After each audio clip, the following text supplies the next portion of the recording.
Magandang buhay. Kumusta kayo? Ngayon, nasa buwan pa rin tayo ng ating pagdiriwang para sa mga kababaihan. Sa pagdiriwang ng Women's Month, nararapat na bigyan ng mataas na pagpapalaga ang mga kababaihan dahil sila ang hanay ng kapulisan.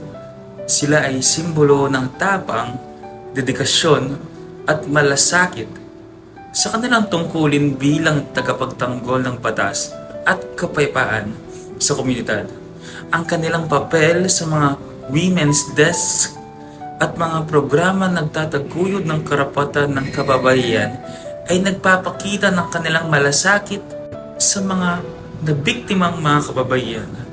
Bukod dito, ang mga kababaihan sa kapulisan ay may mahalagang papel sa palaganap ng paggalang at pagkapantay-pantay na siyang nagiging pundasyon ng isang mas ligtas na lipunan.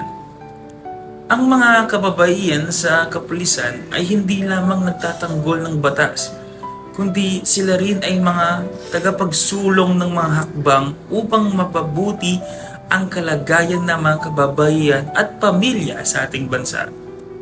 Sa kanilang pagtutok sa mga issue tulad ng karahasan sa kababaihan, pagtutok sa mga bata at mga programang reformasyon, sila ay nagbibigay ng halimbawa ng pagiging maligaya, malakas at makatarungan.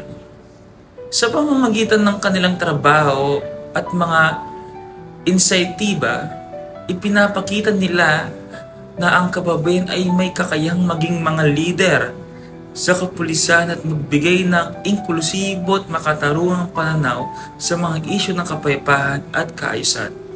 Sila ay nagsisilbing inspirasyon sa ating lahat na ang kababaihan ay kayang magsilbi bilang isang leader, hindi lamang sa mga komunidad, kundi sa mga posisyon na maaaring magtulungan sa pagbuo ng mas ligtas at mas pantay-pantay na lipunan.